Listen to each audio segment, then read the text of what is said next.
Hey there, and thank you for tapping into this episode of Bandwidth Coast to Coast. If you were to meet me in any number of social situations, something you would be unlikely to learn about me during that typically short conversation is my deep love and study of theology. For really as long as I can remember, I've been fascinated by faith systems. And as I was going to a Catholic middle school and junior high, I had a penchant for asking challenging questions about dogma, divinity, and the nature of divine judgment.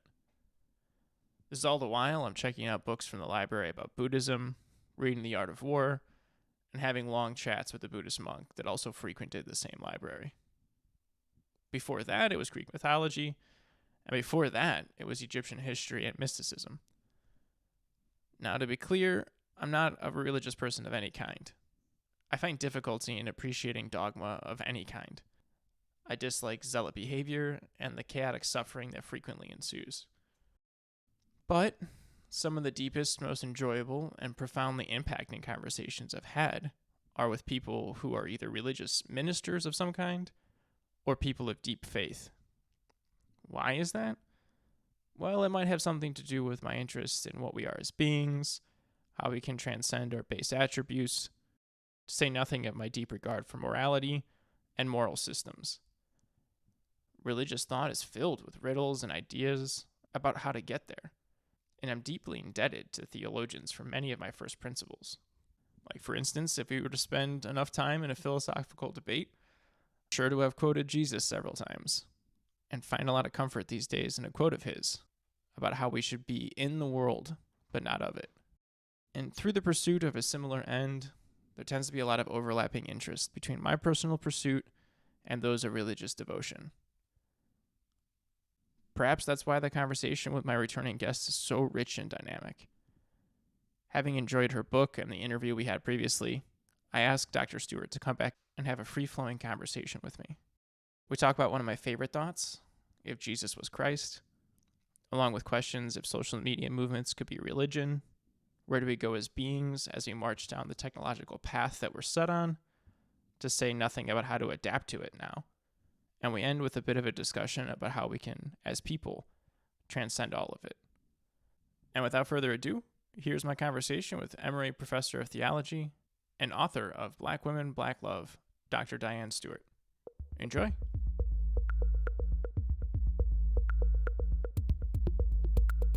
Real quick, before the episode begins, if you'd like to know about episode drops, check out our episode catalog, find ways to get us on different streaming platforms, or leave us a comment. Please reach out to us at bandwidthpodcast.com.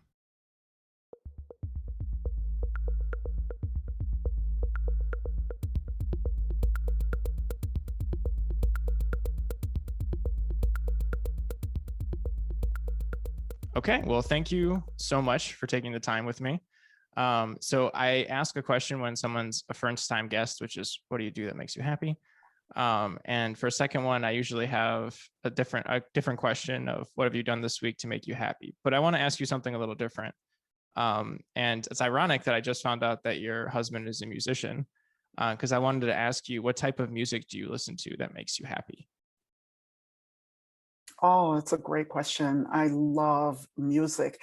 I listen to a wide range of music, but when I think about music that makes me happy, I think about Caribbean music, particularly Trinidadian soca and calypso and Jamaican reggae. I think that music makes me pretty happy. I also like African American R&B from like the 1970s, 80s when I was growing up, like Earth, Wind and Fire, Bootsilla, and you name it, Parliament and Funkadelic, the Ohio Players, who are my two women with the guitars again? A Taste of Honey, SOS Band. So those were the people who sang Car Wash, Rose Royce. Mm-hmm. Those were the kinds of musical styles I heard growing up in a northeastern area of the United States. So yeah. Yeah, that era is like unparalleled in music that'll get you to dance and smile. Oh, definitely. Yeah. Yeah. I love Mhm. Parliament is actually what got me into funk music. Yes. and Mhm. and like I've always like gone in and out of suffering from depression like lifelong, and the one thing I Mm. learned early in life to help, like as like a method to get me out of it, was every day wake up and listen to James Brown. Because like I Oh, realized like yeah. by the end of a couple of songs, like you can't, you just start, it affects your mood and the way your outlook on Yes, life. Yeah, that's great. definitely, definitely. What is there any Trinidadian artists that you like a lot? Oh, yeah. There, one that comes to mind right now is, well, two, Singing Sandra. And I wonder if I think I feel that she might have passed away actually. And I love Ella Andal. And one of the reasons I decided to focus on women, I also like David Rudder. Um, there's some other kind of local calypsonians who might not be as big, but the traditional tiger was also very well known. I just really really love calypso, and Ella Andal I really like because she came out of the Yoruba Orisha practicing religious communities, which is a religion in Trinidad that emerged because of the presence of Yoruba descendants there, Yoruba people from West Africa, particularly Nigeria and Benin. And I did a lot of research on that group, and I'm actually publishing a book on it next year, early next year, by summer for sure, it will be out. And so she is a remarkable singer that comes from one of the major temples of that tradition. And her work is just incredibly beautiful, inspiring. Her voice is just incredibly unique and powerful. And I think, in a way, she brought the theology and the ethics and the praise music of her tradition, the praise poetry. She brought it to the public in a modern and modernized it in a sense, right? So it would be appealing to many young people and to a much broader audience. And I just think she's incredibly innovative and creative. So I love her work. And that's Ella Andal. Ella Andal, yes. Yeah, that's fascinating. I'm gonna have to check her out after this. I was hoping Yeah. you would mention somebody that is. I wasn't expecting quite that depth. That's Mhm. amazing. Yeah, yeah. So she brought like almost like a theological type of construct of music into mainstream. Exactly, exactly. Yeah. Huh. Kind of another callback to something like kind of James Brown with more gospel-y type of music into mainstream. That's Indeed. an analog, if you will. What was Absolutely. what was the theological tradition that you said that she was? In Trinidad, they now call it the Orisha tradition, but earlier, before the 1980s, they typically refer to the tradition as Shango. And that's the name of one of the most powerful deities in the tradition, or Orisha. They're called Orisha. It's almost it's not ideal to totally use Western categories to name the powers. A lot of Trinidadians refer to them as powers. They're forces of nature. They are representatives of the high god, Olodumare, which is a genderless entity, neither male nor female. And so now you will hear people talk about it as Trinidadian Orisha, which is also the name of the group of powers that worshipers venerate. So, for example, when you go to Cuba and you look at the tradition most people call Santeria, is also known as Lucumi, they also venerate Orisha. And it would be the same in Nigeria. They venerate the Orisha. So in Trinidad, the tradition right now is just called Orisha religion, but it comes from the Yoruba peoples of West Africa. And so she does a lot of music praising the deities and some of the ritual invocation music. She's brought that to her albums, and it just does incredible, amazing work. That sounds I awesome. can I can I can pull up some of it if you want to hear it and just let you hear a little bit of it. Yeah, I would love that. I think it might get pulled if I do that, but I would Okay, love that okay, though. I'm gonna okay. definitely run to that. If you Yeah, send me anything, I'll put in the yeah, show notes tracks of yeah. hers. Absolutely. And you can find her, you can hear her music on YouTube easily. Yeah, yeah, definitely send me some of that, and I'll post Mm, some of them. What okay. what is the tradition entail? Like, what is like the structure of the, and also why is the word tradition and not Mm. religion? Yeah, no, it's a good question. A lot of people, well, first of all, let me say this. I'm a scholar of religion. And so one of the things I tell my students often is that religion is, we can't see religion as some sort of innate term that that just dropped from the sky from some god or something. We as scholars created that term in many respects in terms of the way we deploy it today to organize our research, to understand the phenomena that we study. And so, in many respects, it would be very reasonable to call it a scholarly folk term. It's our folk term that we have um, created and defined and deployed to organize our ideas. People don't think of themselves so much as practicing religion, they think of themselves as living out either their faiths or their norms and principles and axiological orientations. That's how people understand themselves to be in the world, navigating the world and wrestling with questions of life and death and suffering and joy and reward and ecstasy, all these things, right? So we impose this term religion on them. And what happened is because religion, as it got defined in my field, became associated with quote unquote revealed religions of the book, right? Religious traditions where we can find a written text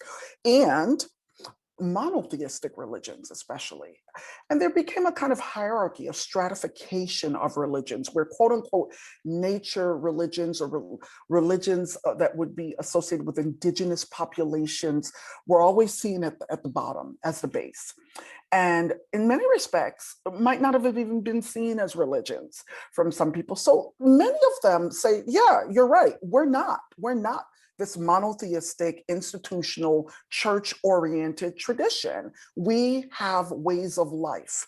We practice or we live out what some people might call a faith. We live out these norms and customs and ethics and beliefs and orientations. And so some people really don't want to be associated with that term religion, those who still hold to indigenous African traditions. Now, I do use it as a scholar and in my writing. I acknowledge that, but I use it because my my perspective is that if I don't, I then African religions never end up at the table of discourse, right? I in my field as a religionist, I need to say that the phenomena you study, revelation, sacred texts, they could be oral, they can be scriptural, and we do have some scriptural sacred texts of African religion. So the idea that there are none is just not true.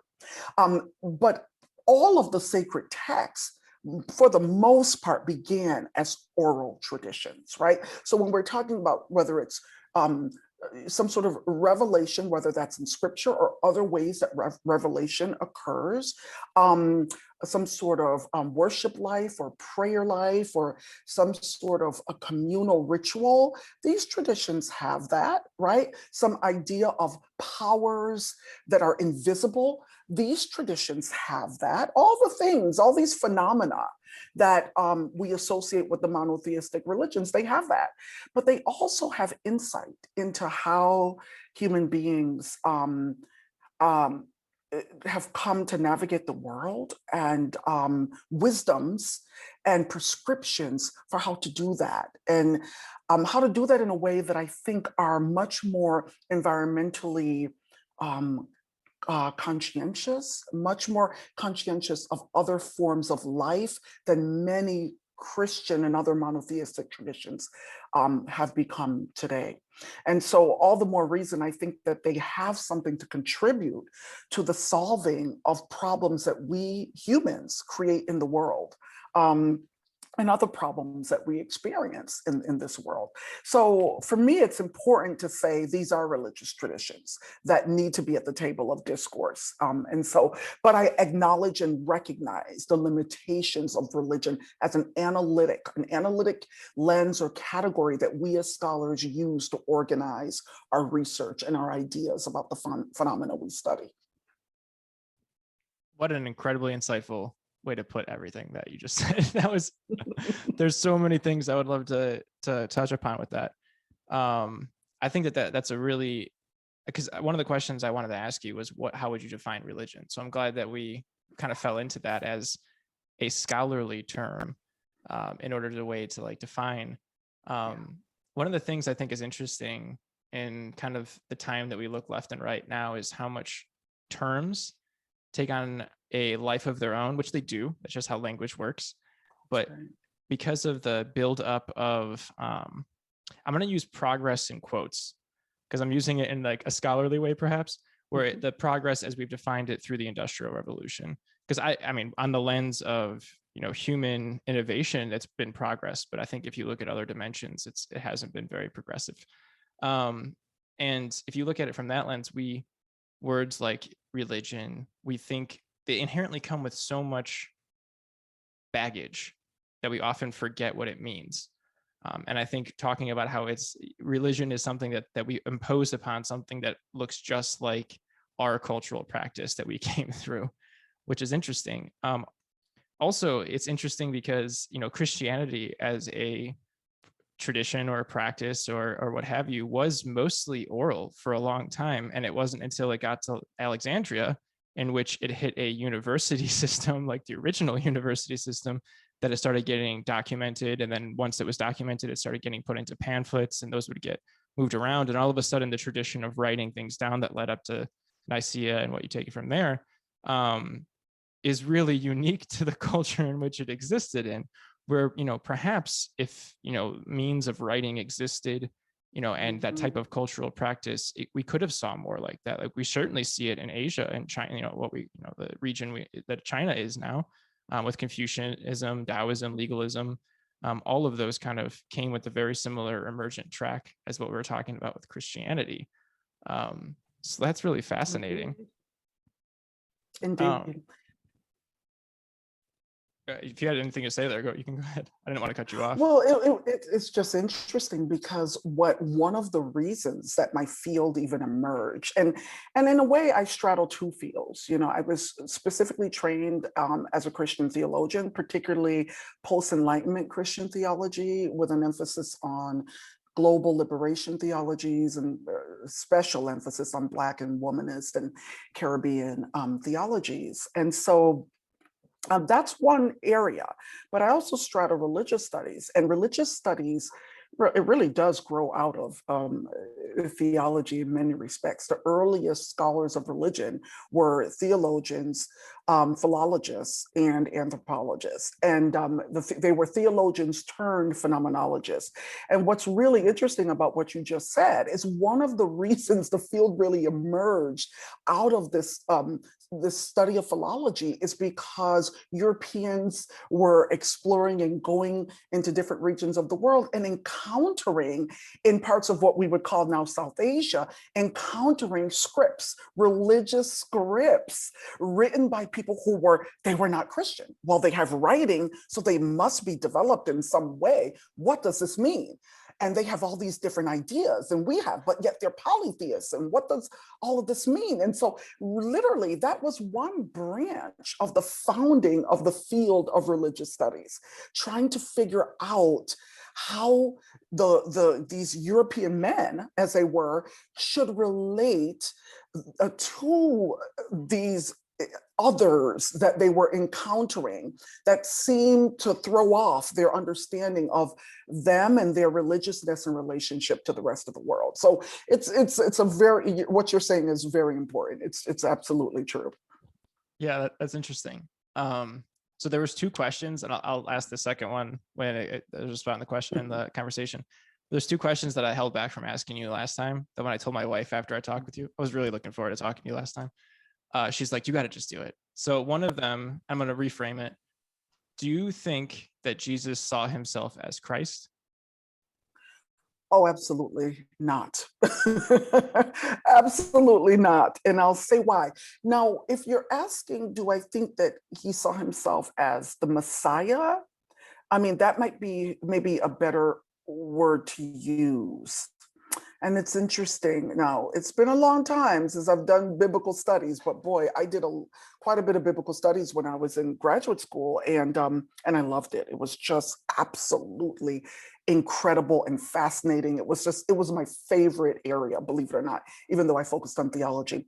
And I remember very well studying the messianic secret in the Gospel of Mark, that Jesus, never wanted to be identified as the Messiah.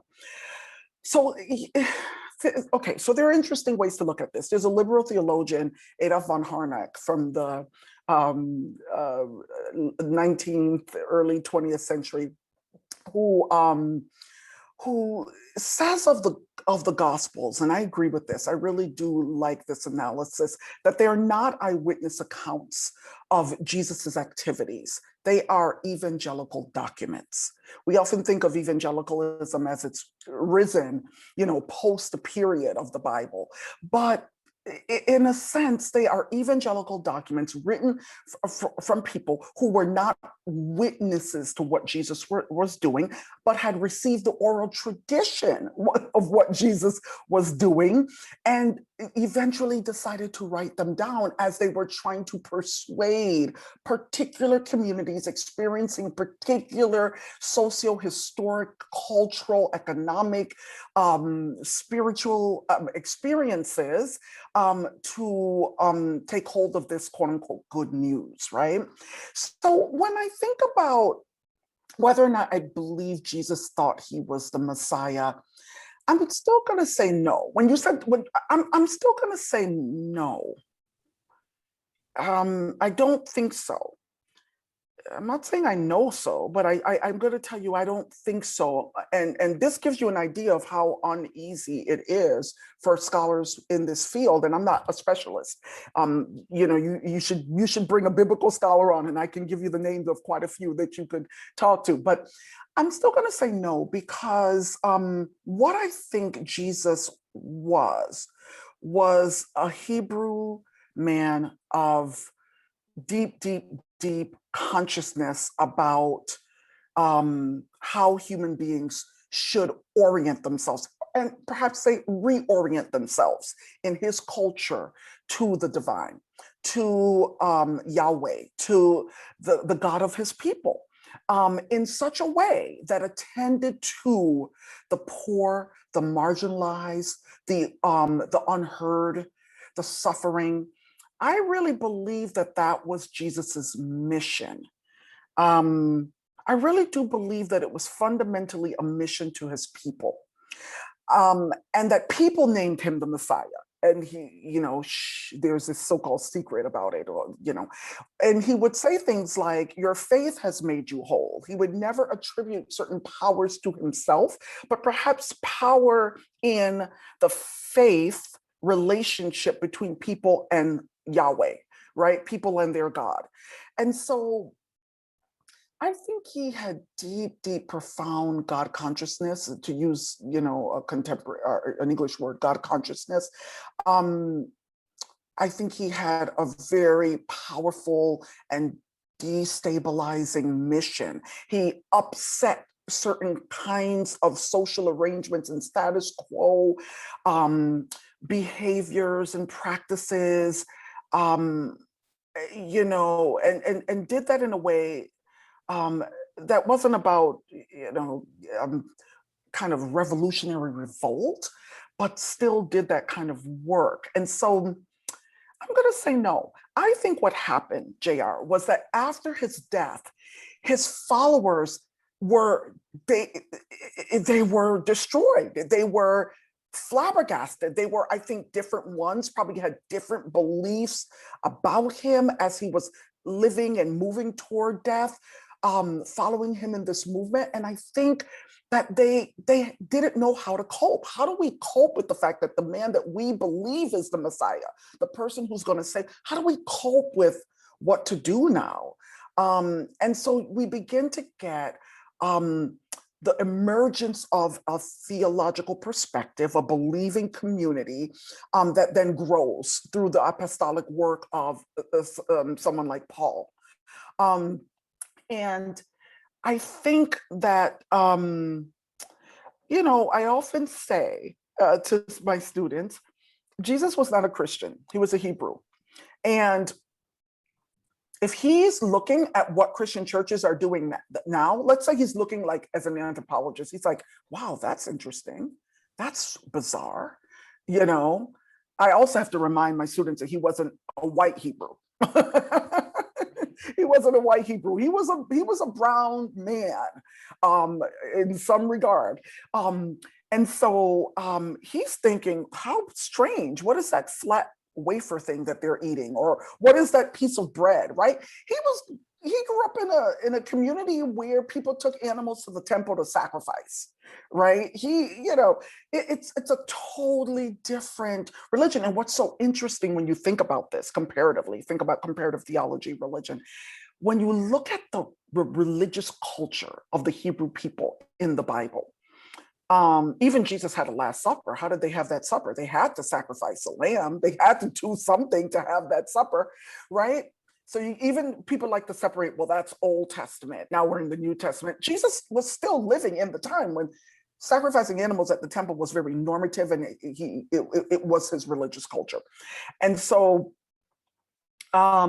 it's interesting to think about that, because one of the reasons I think so many colonized people found refuge and found some sort of identity in the Bible is because the religious culture of the Bible in many ways aligns with some of their religious cultures, including people of African descent, right? I mean, it's not so far from a number of things that they're doing in their own indigenous religious cultures. So that's the irony to me about the kind of sola Christianity, only Christianity is the legitimate religion that we often hear preached as a part of Christian evangelicalism. But no, I think that they had to make meaning. I think that they were believing he was the Messiah, and I think they had to make meaning out of his death, and it becomes played in a certain way. But there's something that's fascinating though, JR, about thinking about this. And it's been a while, so I can't tell you a lot about this book right now, but I was talking about it with my students. It's Paradise by Rita Nakashima Brock and Rebecca Parker, don't quote me on this. Saving Paradise, sorry. How Christianity traded love of this world for crucifixion. Yes, Rebecca Parker and Rita Nakashima Brock. And the reason I bring this up is because, and this is something that I find in my students all the time, most Christians I meet, and most of my students, they only know how to understand Christianity, Jesus's Christness, right? Because we talk about, in my field, the historical Jesus versus the Christ of faith, or a melding of the two. They are not the same from a theological perspective. You really do have to separate. There is the historical Jesus, which is a person who lived and had a ministry and was crucified and died. There is the Christ of faith, which is a profession. This is a faith statement. It is a statement about this person, Jesus. This Jesus is the Christ of my faith. This Jesus is my Messiah. This Jesus is my Savior. That's a faith confession, right? So to talk about Christ is a very different thing than talking about the historical Jesus, which is kind of related to the question you asked me. So the reason I brought this book up to my students recently is because the argument is quite fascinating. And I had faced this argument in the works of one of my favorite womanist theologians and teachers, Dr. Dolores Williams. I mean, she had a similar argument, but she frames it differently. But Parker and Brock, and I know Brock well, she was one of my mentors in my earlier career, argue that for the first 1,000 years of Christianity, we have this image of paradise as central.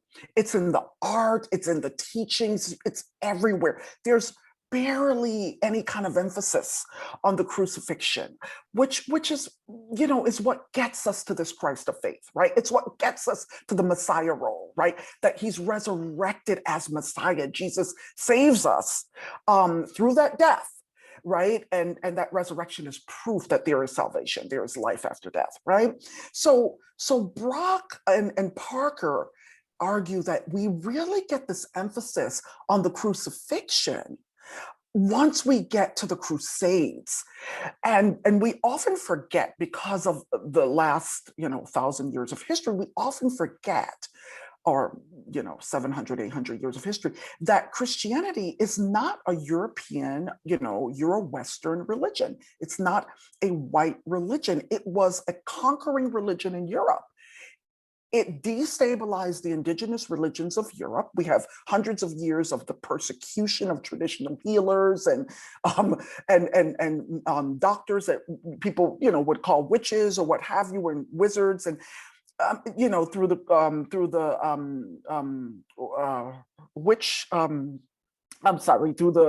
Inquisition and the witch trials, etc. So they argue that it's with the Crusades, it's with the conquering of Europe's spirituality that Christianity shifts from a focus on paradise. I mean, they literally go through all of this iconography of the first few hundred years of Christianity, and they're saying there's pictures of saints and Jesus walking through fields, and everything is glorious, and there are no crosses, virtually none, no crucifixions. And it comes in with this army, this kind of militant notion of converting the heathen, and it becomes, you must be converted away from your sinful life through the death of Jesus into salvation. And so they argue that this is not a mainstay from the earliest days of Christianity. It's really, really fascinating. So when people, sometimes depending on what people focus on, those who are, we call it high Christology, those who believe strongly in this Christ of faith, like, Christ saves me from my sins. I'm a converted person of faith. The blood of Jesus saves me, by the grace of God, I'm saved. That's a high Christology. The more liberal theologies that focus on the humanity of Jesus, what Jesus did when he walked on earth, his ministry, that would be considered a low Christology, more of a focus on that historical Jesus. So I just raised that because I just think it's an interesting theological contribution that they make that might help people, rethink these categories and rethink, what is considered to be Christian versus what might be considered to be heretical, if you know what I mean.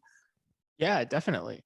And to that point about conquering, like many of the traditions that you pointed to, like the Eucharist or the imagery of bunnies at Easter or Christmas trees at Christmas, were all taken from pagan traditions. And I mean, like you can kind of go on from there, but there's a lot of the infusion of it. Absolutely. And I actually got to this idea by way of thinking about like the linguistics of English, that I feel like English is really the truly first globalized language, because the structure of it is, old, it's Germanic, but it has mostly words and grammar from Latin, and the way that it's able to just kind of like incorporate ideas or words or structures into the language. And in a lot of ways, I mean, in even more ways, actually, Christianity is the first globalized religion, to keep using that term, with how it's able to kind of deposit itself into other places or incorporate it, or, even bring it into the fold. My grandmother has done a lot of work with Native American reservations, and she visited one in, I think it was North Dakota. And they had a church there. They were Christians, very strong Christian faith. There's a big, I can't think of his name. Cynthia Ann Parker is his mother, but there was a Native American, his last name is Parker, and the first name is eluding me, who was a big individual who brought Native American Christianity kind of into the fold. So they had this Christian church there, but at the Stations of the Cross, instead of it being the traditional white Jesus and Roman soldiers, it was a Native American individual as Jesus and Union soldiers as instead of the Romans, which is interesting because once again, it kind of goes to this appropriation and understanding and being able to see their suffering in the eyes of this Christ figure. And you you poked at a lot of the setup that I asked you with that, with the way you went around with it, because I think, you know, Jesus as a philosopher, if you will, and his teachings are quite different from the dogma of what is kind of placed onto it. And, you know, if you bring in religion and state, which is ironic because America tried to separate it again, but if you do that, it's quite powerful because it gives everybody, you know, a shared understanding of reality, if you will. And it's almost the way that I've always kind of, the place I've landed, let me put it that way, is that Jesus is, as an individual, was a philosopher speaking to his period of his time, trying to talk to his people and kind of understand the world and bring it around. I think also, if you want to study Jesus in that light, you should probably study John the Baptist, because all of a sudden a lot of things start making more sense, like why he decided to go talk, you know, and step out of Nazareth or Judea generally. And the other part of it is, you know, Christianity is almost more of a religion because of Paul than it is because of Jesus himself, right? Like Paul is the one who all of a sudden started writing to everybody and talking about this as a dogma and elevating him to this type of status. That's right. Which, you know, I talked with this professor, Felipe Fernandez Armesto, and he's a historian. He didn't like the way that I put this, but I'm still going to say it that way. I think Europe, because of the geography and the kind of cultural vacuum that was both created and then, you know, before Rome and then after Rome, and kind of the Greeks kind of even set it up for this to even occur, and the friction therein of all of these cultural groups, and, you know, kind of collapsing, it brought in a religion that can transform and emerge and kind of keep gathering different parts of paganism into the fold. But then also it made it quite easy for them when they went externally and decided to a conquering world to do things. It's been several years since I studied this, but there was an edict that one of the popes, I think it might have been Pope Leonardo, during the time of colonization, where he said, essentially, if you go there and you find people and they're not Christians, you can do whatever you want. Yes. And that kind of gave them the, you know, casus belli to do anything from there on out. So it became more of a tool and a framework that its echoes from that are still kind of to be seen. I couldn't agree more. I mean, I just feel like, were you in some of my classes that I taught? My goodness. I couldn't agree more. I pretty much associate Christianity and its early beginnings with Paul. You know, I think Jesus had a mission and a ministry, and I think Paul instituted a church based on his theology, his understanding of what that mission was, and its extension into the global regions as he understood it. But I think you're right. I think we have to face the truth, the fact, no matter how much we want to sanitize Christianity. And it's so funny, we always accord, Christians always accord Christianity this courtesy of separating the bad acts that people do from Christianity, right? Like, that's not the real Christianity. And as a theologically trained scholar, I have a lot of sympathy for that, in the sense that the goal and the role of the theologian is to clarify the meaning of the faith for their present generation. And that clarification is constantly needed because Christians would say, humans are sinful and constantly messing up and forgetting what they're called to be as church, as ecclesia, as followers of Jesus the Christ. So I'm sympathetic to that. Theologians have a right and a responsibility to say, no, this is not my tradition. This is not what Christianity is about, right? But from a historical perspective, and I do a lot of work that involves archives, historical archives and ethnography. I'm kind of consider myself a transdisciplinary scholar because I use ethnographic methods and historical methods a lot in my research. And so from a historical perspective, we have to acknowledge that the lineage that you just laid out there is one of the most dominant and prominent lineages of Christianity. And that is Christianity. Historically, that is Christianity. We can't say that it's not Christianity. So I couldn't agree more. And in fact, my training, my focus, my purpose has been wrestling with that history and that lineage as a person of African descent, who, as you know, we hear this now coming out of Africa and Asia and the Caribbean, who are now the people left with the Bible and no land. And so the saying is that you hear is when the European missionaries came, they had the Bible and we had the land. And they asked us to close our eyes and pray with them. And when we looked up, they had the land and we had the Bible. So I think I don't know how anybody can deny that colonialism, imperialism is it's in the DNA in some respects of Christianity as we've come to know it in the modern world.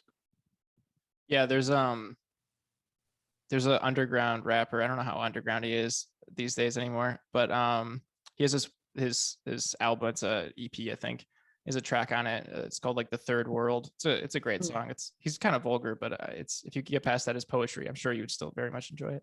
But he has a line in there about how he's from Peru. And if you actually listen to the song, it's actually a really great shorthand of the colonization of Peru, which is fascinating. But he says in there that we pray to the gods of our conquerors. And like, that is some of the most evangelical, some of the most devout parts of the world are, the Americas. And that is a culture that is, and a scar in some ways, that is still active in their lives. In Mexico, it's incredibly fascinating, if you ask me, because there's more of the indigenous death cults. Like, I think Santa Muerte. Santa Muerte. Yeah, yeah. I've read a little bit about that. I'm glad you brought that up, because I was going to bring up Mexico. I did study abroad in Mexico as a senior, my last year of college. I went on 2 study abroad programs, and they totally changed my life. I just don't even know what my life would have been like if I didn't do those study abroad programs. They had such an important significance for everything I've been doing since I went on both of those study abroad programs. It's incredible. And Mexico was fascinating. And this is something I will never forget. Now, this was a study abroad program run by a philosopher in the religion and philosophy department. I went to Colgate University, and I was an English major, actually. But Professor Marilyn Thie took this group, and we were there to study Latin American feminist theology. So I was thrilled and excited, and it was an amazing experience. We had family stays. I went to the comunidades de base, or the base Christian community meetings, with my mother, my family stay mom. It was an education that I can never, ever even explain, because we weren't in the university system. We were taught by the mothers of the disappeared. We were taught by the activist, feminist, theological mothers who were just grassroots, politically engaged, spiritually, theologically engaged women. It was incredible. But we also did tours and things like that. And one of the tours we did was of the oldest colonial churches in Mexico City. And I remember we visited one city. I have a diary. It's in my chest. I haven't looked at it in years. I should take it out. So I have the names of all those things, but this was like 30 years ago at this point, right? Maybe 25, 27 years ago or so, maybe not 30. I'm not that old. And so I can't remember the name of the church, but it was the hugest cathedral in Mexico City. And I remember the last name of the professor, Professor Lopez, who was leading this. He was from the university. And we go in, and people are on like seated on the floor, and they're doing their devotions with lit candles. It's really kind of very hollow, and this there's not a lot of light, just the candlelight. It's a very peaceful and sacred feeling. And we start seeing parts of the architectural structure that's crumbling, and I'm looking, and I'm seeing these mask-like figures on these iron poles, and you can tell that there were pillars around them, and that they had been crumbling, and Professor Lopez told us that what was happening was when the conquistadors were forcing the indigenous population to construct these edifices, these large churches. They were secretly constructing and placing images of their local gods inside the pillars. So what that meant was when they were forced to go to church on Saturdays or whenever to worship, or when they went on to do their devotions, they were praying to their own ancestral deities. That was so powerful. So I love what you just shared about the Peruvian underground hip hop artists. What I also want to share, and I'm sure he knows this just as well, not without resistance and rebellion, right? Even though we have to acknowledge that the colonial imposition of Christianity is real and has happened in many locations throughout the global South. There was and continues to be resistance in some form. And I love telling that story of seeing these amazing, incredible indigenous masks in the pillars as the pillars have been disintegrating, revealing the what's at the heart of their religious tradition and their religious devotion, at least the peoples who created them. And that was just incredible. Just an education that, it was just amazing. I've never forgotten it. That's really cool. That's like very subtle. I like that. And what you said about the resistance is super important. And like, just because the audience, maybe in proximity, might be able to have an easier connection with Mexico, I'll stay on that. But this is what the statement I'm about to make is more pronounced in Mexico, but it exists in all of the Americas. And that's, in Mexico, some of the problem with the cartels and the violence that's happening there is because of this deep rooted connection to resistance.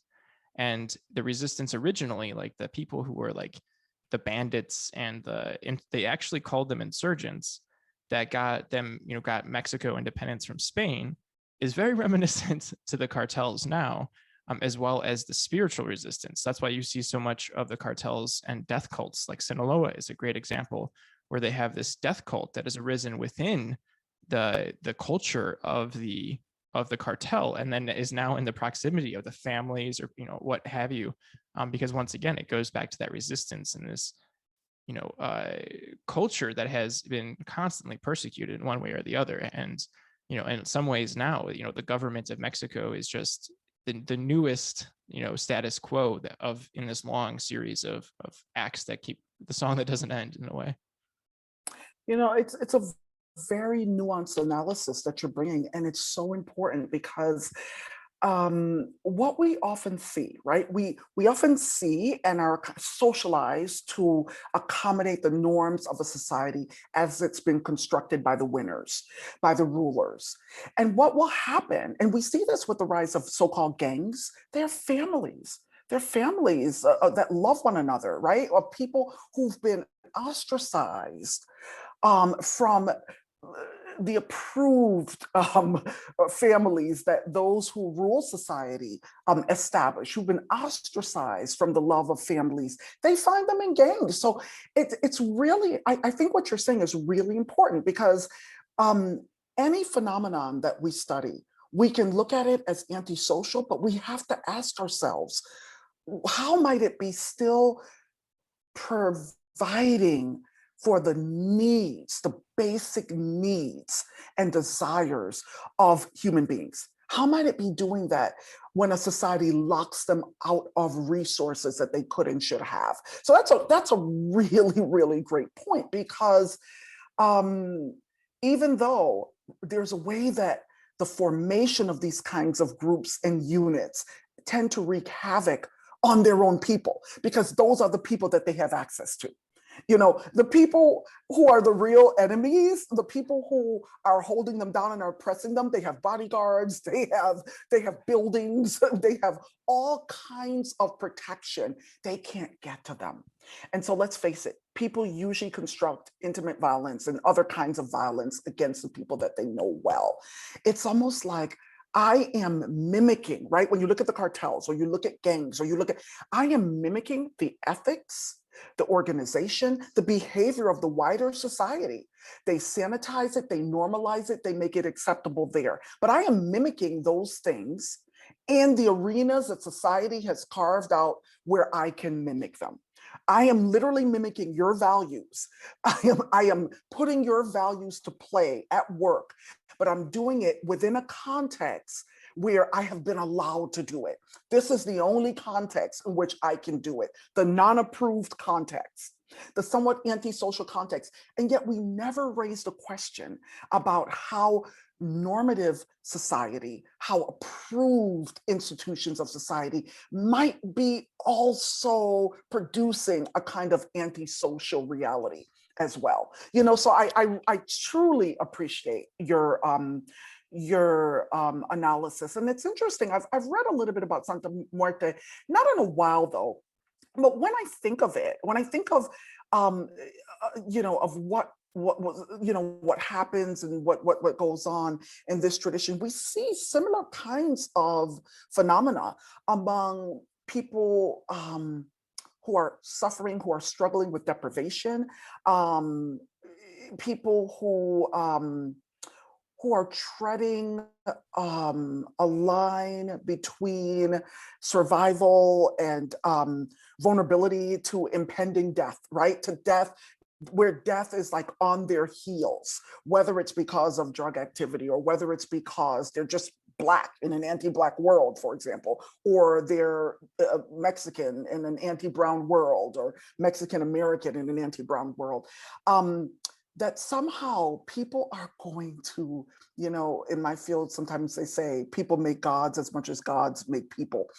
People are going to find the extraordinary power that they need to reassure them, to provide the internal and external mechanisms that they rely on to navigate this world. They're going to do it. And if that means cults of death, then that's what it means. People are going to find those extraordinary powers. They're going to do what even someone like Tom Hanks does in that movie Castaway, where the ball becomes like this person, this other entity that has powers, that keeps company with him, that becomes his family, that becomes his deity, his object of worship, his playmate, his everything, right? People are going to do that. Yeah. I wonder, I had this thought when you were saying that. And then I want to go back to people make gods as gods make people, because I almost lost that train of thought because I like that so much. Yeah. But it's almost as if I wonder if when we are looking at these type of scenes, if we ask the question, where's the love? Because that might lead us to understanding gangs, why this type of behavior comes in, the worshiping of someone or something, or any of that.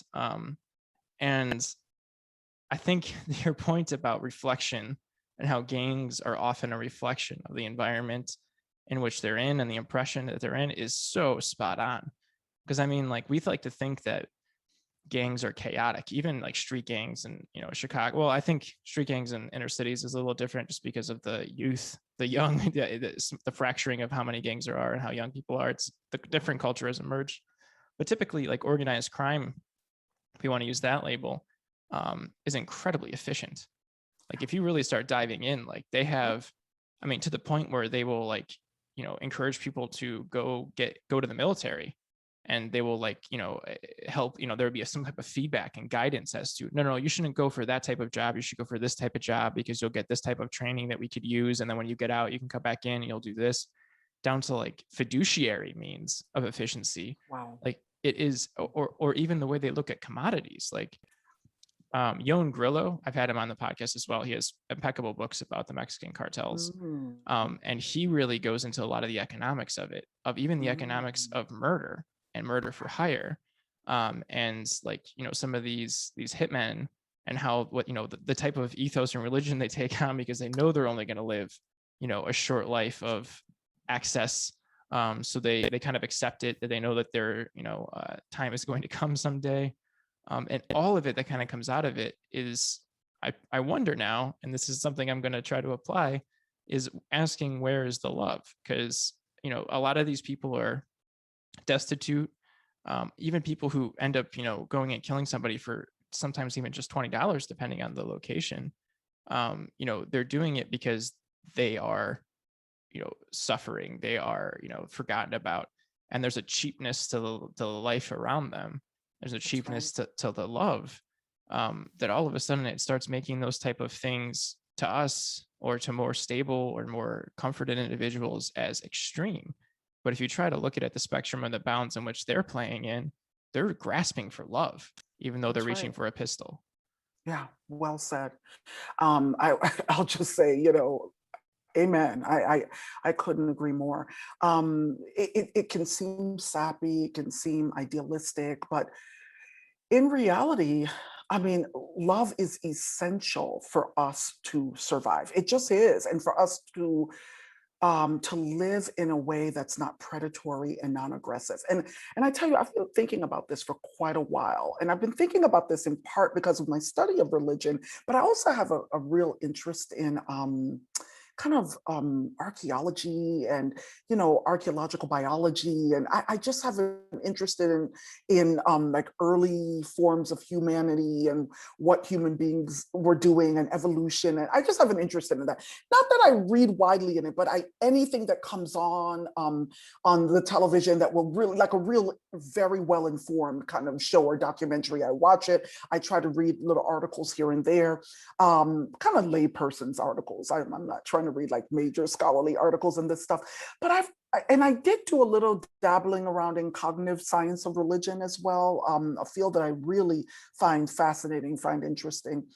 And so I've been thinking, I remember when one of the Yoruba scholars and priests that I really respect and love. He's world renowned. His name is Dr. Wande. Well, his name is Wande Abimbola. He's a professor, retired professor now. And his son Kola Abimbola are also phenomenal. You might want to invite Kola on this show, or both of them. Oh my goodness, I they would are love that. incredible. But Dr. Abimbola would say, in the Yoruba tradition, peace is not a given.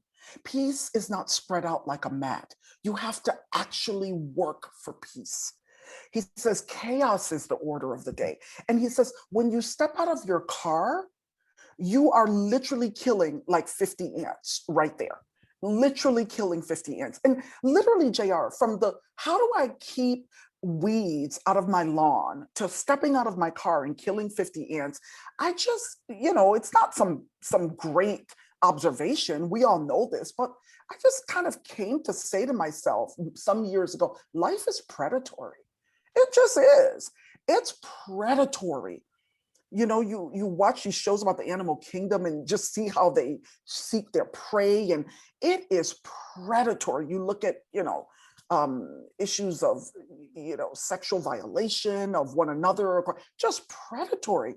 And also, based on what I've learned about cognitive science, and particularly cognitive science of religion, but and how our brains adapted across large periods of history in terms of evolution, they adapted to, in some ways, kind of be prone towards certain prejudices. Like it's, in other words, in order to to survive, right, and to thrive within our own social group or social unit, there's always another.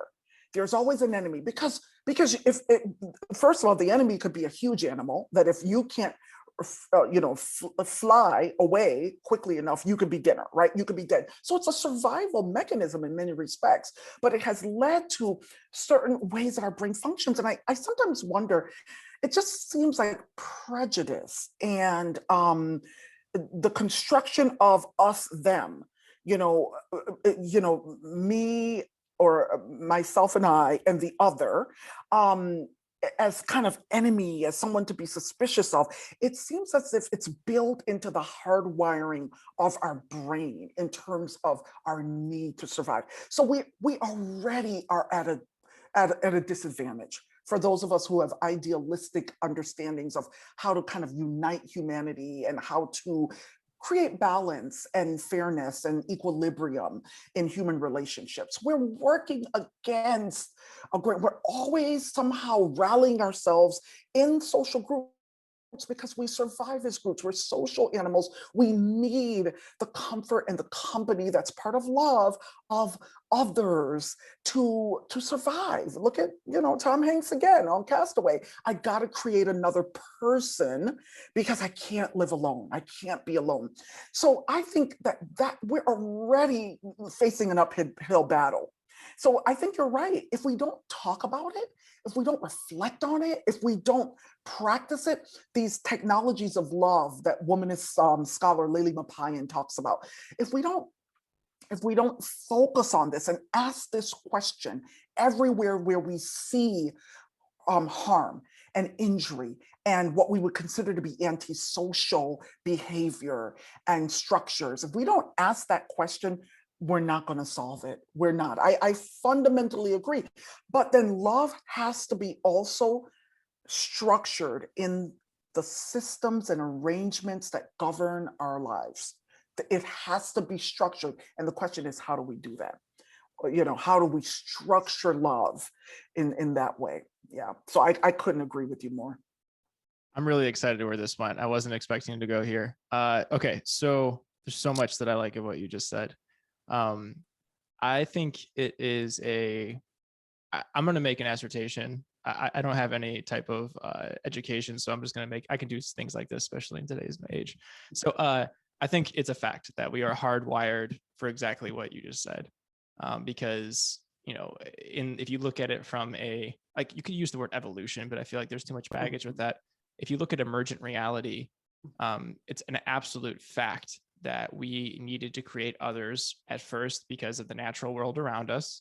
And then because of the fact that resources became a thing and someone could come over the hill and they could knock you out, your entire family and tribe and all of that.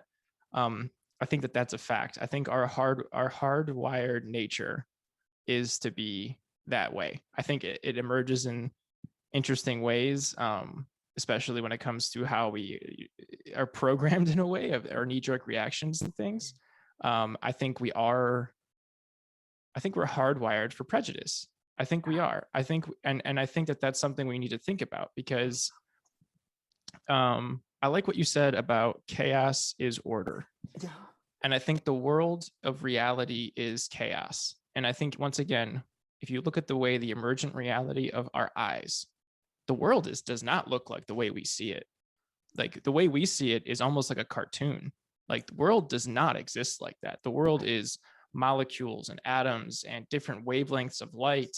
And it's all bouncing around in this unstable and chaotic manner, because now that we understand quantum mechanics, nothing is ever in one state at one period of time, which means the world is incredibly erratic.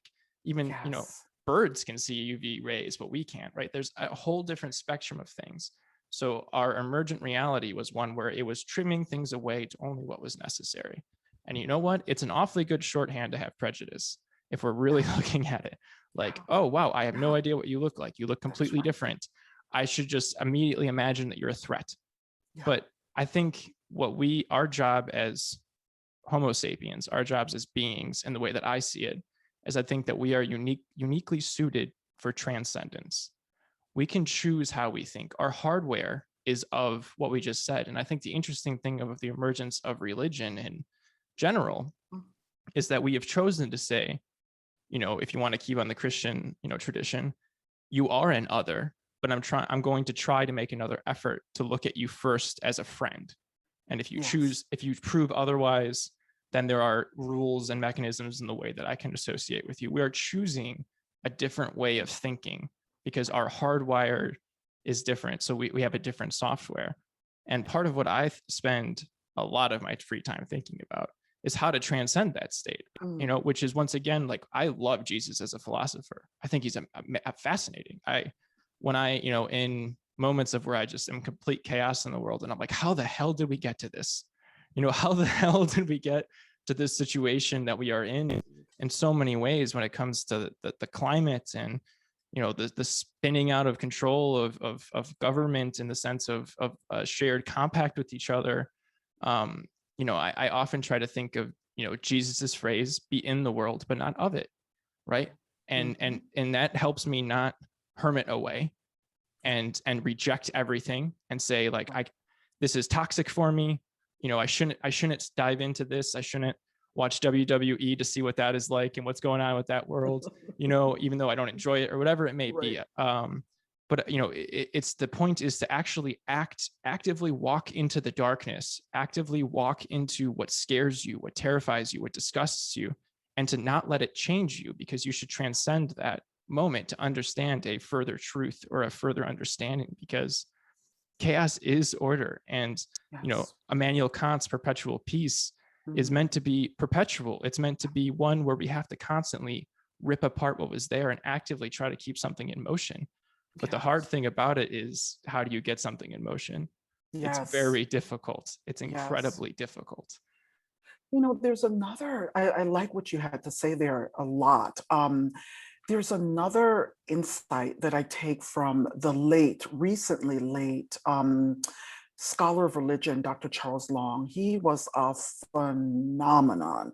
One of my real intellectual heroes. I mean, he used to say, you know, you don't really know a book until you've read it 3 times. And boy, Yes.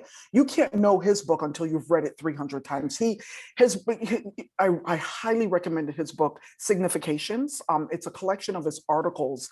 Well, there's a larger volume now too called Ellipses, and that's a collection of all of his writings. Um, but it is signs, symbols, and significations, and signs, symbols, and something else in the study of religion or something like that. But Dr. Long, he was an African American, and one of the few who really focused on history of religions. He went that route and went through the Chicago School and helped to even define it. Studied with Mircea Eliade, very prominent Joachim Bach, very prominent history of religion scholars, and then helped to really define the school in the United States context. But he writes a lot about the construction of the savage and the primitive, and how that relates to even the shape and formation and use and deployment of the word civilized. And one of the things he talks about, which is it's really deep and profound, and I'm just really lately very much appreciating his thought here, is that when we think about a reorientation to the other, one of the things that we have to understand, and he works with the concept of the opaque, of opacity. One of the things we have to understand is that everything cannot be apprehended, and that the opacity of the other is a limit that I must refuse. And he talks about that shift in the Enlightenment to a reliance on humanity, on the human and reason and natural law and etc. That I must refuse to try to signify what I don't have access to in terms of understanding. In other words, there are aspects of people's religion, people's cultures, people's experiences that defy even verbal description, that defy the ability to reduce it to language. And he basically says that modern Western man, and I use that word on purpose, um, had no checks and balances, had no checks on that, just felt that I think, therefore I am, I can know. And what I don't know, I can signify, through my language, through my discourse, through my concepts, I can signify and therefore mark, contain, criminalize, colonize, you name it. And so I also really like his insight that opacity, there's a religious quality to it. There's a sacredness almost about what is known, what can't be known, the mystery around it, and that there's something about the opacity of experiencing any other that we have to kind of settle ourselves into. That there's a kind of humility and a disposition around accepting the opacity of the other. And I just had to contribute that, because I think what he's onto is something so important that most people coming after the Enlightenment have no real concept about. No, and it's pervasive. Yeah, like Pervasive. I said this. I have a friend, Ron Good. He's a tribal chairman of the North. I always like fumble this word. North Fork Mono Tribe in Northern California. And we are, I think it's the latest episode I have up. But we were talking about Western European thought. And one of the things I said in response to him is also something I think a lot about.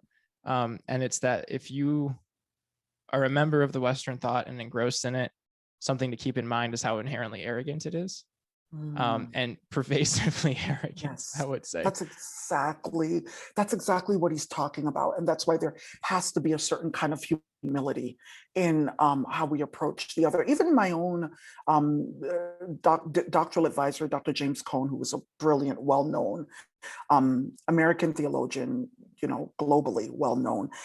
If you go to the Museum of African American History and Culture in Washington, D.C., there's a whole installation to Dr. Cone and his contribution to American history and culture, African American in particular.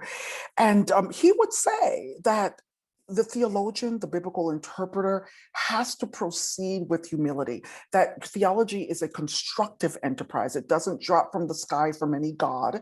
We as humans construct it. And even as we do our work, we have to realize that theology must remain an open system, open to critique, open to revision, open to new reflection. And a great example of that that he used, and I use it when I teach on the different liberation theological traditions, is from his own student, Robert Warrior, who is a Native American or Indian, indigenous thinker. He studied with James Cone, but really went into teaching in a department of English, which a lot of Native scholars will do, either become lawyers, and we know why. Boy, do they need a lot of lawyers, or go into history or American studies departments or literature departments, because their theology, their spirituality is in their oral poetry and wisdom traditions and ethics, their literature, their literary imagination, that's where it is. And so Robert Warrior, raised an objection. Even as a student, he published this piece. I think it was called Cowboys, Canaanites, and Indians. Dr. Cone had written about, and other Black theologians as well, had written about, I gotta remember let's see, I gotta remember Canaanites. That's a Oh, I great shouldn't be name. doing this, right? Yes, and Indians. I'm here trying to look it up, but yeah, I wanted to give you what the subtitle is: Cowboys, Canaanites, and Indians: Deliverance, Conquest, and Liberation Theology Today. And it was published in Christianity in Crisis in September 1989. So, many of the Black liberation theologians had written about the significance of the Exodus for African Americans, and how important that narrative was as a narrative of hope for liberation, for a promised land, etc. And Robert Warrior is sitting there, like, learning from Dr. Cone, and he's like, but wait a minute. When we take the narrative, not just the Exodus event, but the entire narrative, when we keep going throughout the Bible, they're going into a promised land. And guess what? The Canaanites are my people. Like, African Americans at this moment might be identifying with the Israelites, with the Hebrews, but guess who I identify? I identify with the Canaanites. And so he raises this point that where you stand socially, where you're located socially, impacts whom you identify with in these biblical stories.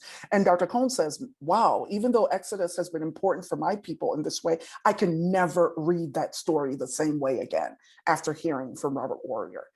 So we call that the hermeneutic circle in theology. Hermeneutics is this, like, especially like the hermeneutics of suspicion, that was a theory shaped by Paul Ricoeur. And what we do when we think about the hermeneutic circle, we ask, what are your sources for the building of theology? And how do you reason in your theological system? And what's the norm?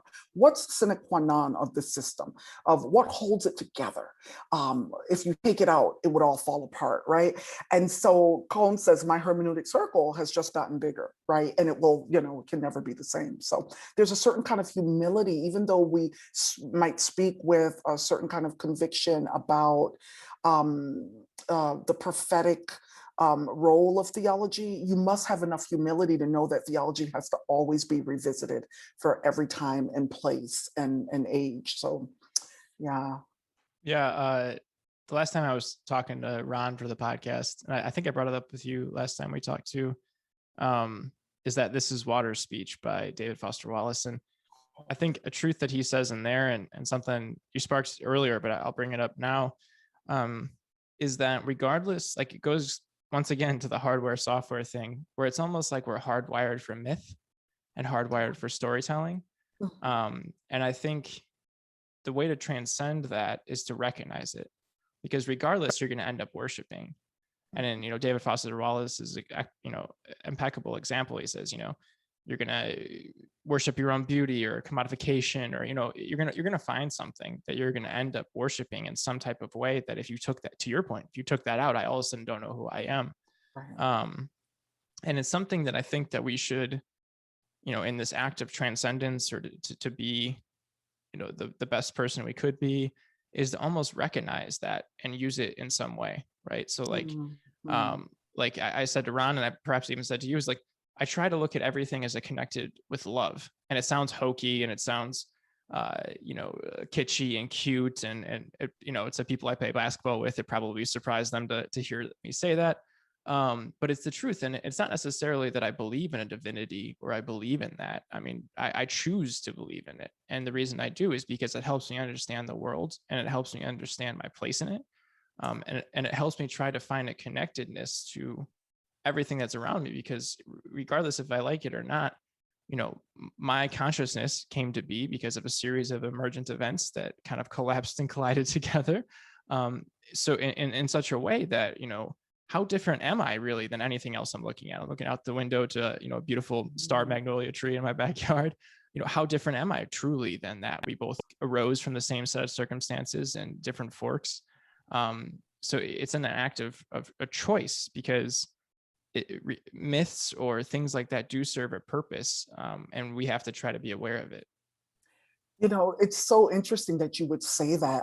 It brought me to the work. Do you know the work of Malidoma Somé by chance? No, I don't. He's the Gara, and the Gara people are from Burkina Faso and northern Ghana. They might spread out into a couple other countries, but he's a Dagara healer.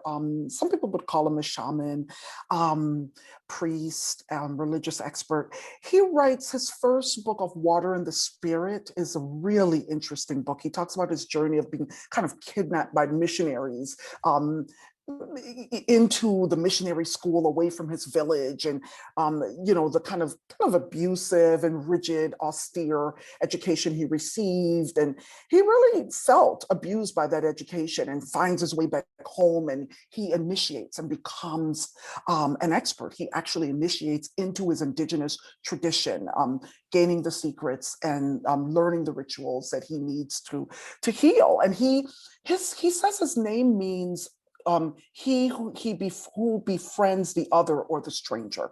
And it's really interesting. One of my students wrote her dissertation on, well, she was going to write on him and his wife, and then she decided to write on his wife. Well, they eventually divorced because she did a similar thing. Once they married, she came to America as well. And she really engaged this idea that we are often thinking about, white Western missionaries going to the other, the brown or black other countries and converting. But here we have Africans saying the West, like all these other countries are impoverished and you need our health resources, our education. The West is spiritually impoverished. Americans are spiritually impoverished, and you need African indigenous thought and wisdom. That's really, and he holds these huge sessions, a lot in California, huge sessions in Canada, the United States, the Caribbean, and he has a lot of white followers, a lot. And he's also has a PhD, or maybe even two, if I remember correctly. Dr. Somé, one is from the Sorbonne. Dr. Somé says that it is one of his initiations. He had to hug a tree, and he had to hug the tree And he had to, I think he had to have a certain vision, or come to a certain kind of consciousness about his relationship to the tree. And he talked about going back to the elders and telling them something, and maybe it wasn't enough, and he had to go back and hug the tree. It's really interesting, because I was talking the other day to Kola Abimbola, the son of Dr. Wande Abimbola. He's also a doctor and also has a law degree. He's a professor of philosophy at Howard University. And Dr. Abimbola, he taught in England for many years before he came here. But Dr. Abimbola said to me, Dianne, we don't, I asked him, I said, is the word Enyan, Eniyan, is that word, which could be translated as the earth, creation, human, is there a word that is different for the human being besides that word? He says, we really don't have one. We really don't have a word that distinguishes the human being from other forms of life. I was just like, wow, that is seriously deep to me. Seriously deep. So I cannot distinguish myself from the tree, that form of life. And one of the things that his father says in one of his books, Ifa will mend our broken world. And back to scripture, Ifa is the most commanding form of sacred revelation in the Yoruba tradition. It has 256 books of Ifa, so to speak, 16 major books and 240 minor books. And each one could be, several stanzas of poetry for pages to hundreds and hundreds of pages, right? And they all have their different names and things like that. And they've been written down for the past 50 years. But, Kola Abimbola told me the other day, Dr. Kola Abimbola, that, with each Ifa priestess called a Babalao, or a female priest is an Iyan Ifa, but they're usually male priests. With each Babalao that passes away, we're losing thousands of Ifa poems every day. So he's one of the people who's been trying to get the scriptures written down, to get their sacred tradition, divination tradition written down. And so his father said in his book, Ifa shall mend, or will mend, our broken world, that a long time ago in the African mind, humans, plants, animals all spoke the same language. And I think he means by African Yoruba, but I would not be surprised if you find this in other African cultures. They spoke the same language, and they used to invite one another to one another's parties. This is one of the stories. And this idea of, you see it in Vodou, the religion that has been most demonized among the African religions. You see it in Vodou culture as well, the religious culture, that everything has a kind of code and everything has a spirit. And so you talk about trees, plants, rocks, rivers, minerals. You talk about them almost as persons. They might not be human beings, but they are persons. And what makes you a person is fulfilling your ethical responsibility in the world. And so when you are being called into this, for example, ritual for healing, plant, this leaf, this plant, please fulfill your ethical responsibility in this ritual, right? Whatever human element is there, please fulfill your ethical responsibility. It's really animal elements, please fulfill your ethical responsibility. So I'm very intrigued by the difference between how the human is understood, particularly since the Enlightenment in the West and in like African religious cultures, which is the traditions I'm most interested in, because I'm finding that their concepts of person are inclusive of all forms of creation. And that maybe the concept of the human being is even less important than the concept of person, because of what it means about relationality, about how we are codependent, interdependent, even transdependent upon one another, to make sense out of the chaos. To kind of put limits on our predatory nature and predatory needs, to put limits on it, right? Like the Native Americans are like, some people prefer Indian or Native people or indigenous. They're like, did you have to kill every buffalo? No, seriously, every buffalo? Did you have to, right? There are limits, there are checks. You might kill a certain amount because you need them to keep for warmth. You need them for writing materials. You need them to clothe yourself, to what have you. But did you have to kill every one of them? Did you have to destroy this species? And so it's that kind of orientation that fundamentally like defines things differently and doesn't give, we talk about the age of the anthropos, of the Anthropocene. Anthropocene age, right? Doesn't give this sacred importance to the human, right?